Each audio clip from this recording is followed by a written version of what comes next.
اگلی دعا ہے ربنا اغفر لنا ولإخواننا الذين سبقونا بالإيمان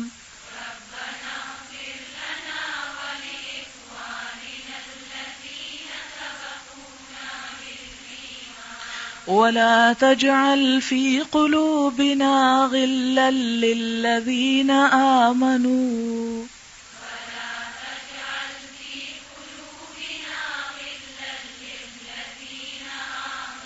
ربنا إنك رؤوف رحيم.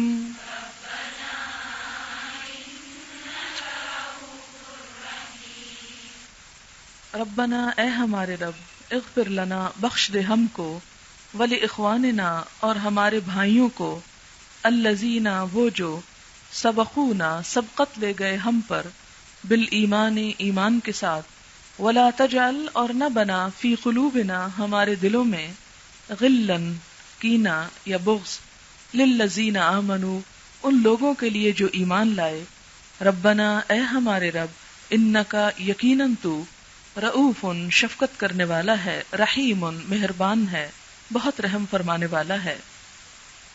اس میں آپ دیکھیں کہ اپنی بخشش کی دعا بھی ہے اور اپنے مسلمان بھائیوں کی بخشش کی دعا بھی ہے جو ہم سے پہلے گزر چکے ہیں، یعنی جتنے بھی فوت ہو چکے ہیں پہلے آج تک جو لوگ اسلام لائے ان سب کے لیے دعا ہے. تو آپ کو معلوم ہے کہ جتنے لوگوں کے لیے آپ دعا کریں گے اتنا آپ کا اجر بڑھے گا.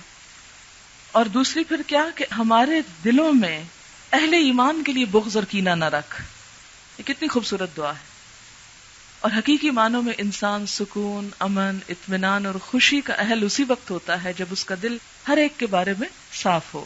وَلَا تَجْعَلْ فِي قُلُوبِنَا غِلًّا لِلَّذِينَ آمَنُوا رَبَّنَا إِنَّكَ رَؤُوفٌ رَحِيمٌ. اور پھر اللہ تعالیٰ کی جو دو صفات اس کے آخر میں آئی ہیں وہ کتنی خوبصورت ہے کہ اے ہمارے رب تو بہت شفقت کرنے والا ہے، بہت مہربان ہے. اس مہربانی اور شفقت کا کچھ حصہ ہمارے دل میں بھی ڈال دے کہ ہم دوسروں کے لیے ایسے ہی مہربان ہو جائیں. ربنا اغفر لنا ولإخواننا الذين سبقونا بالإيمان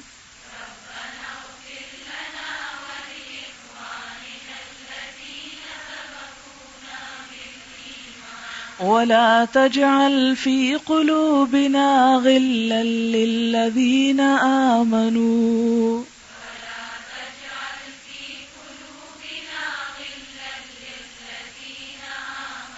ربنا إنك رؤوف رحيم.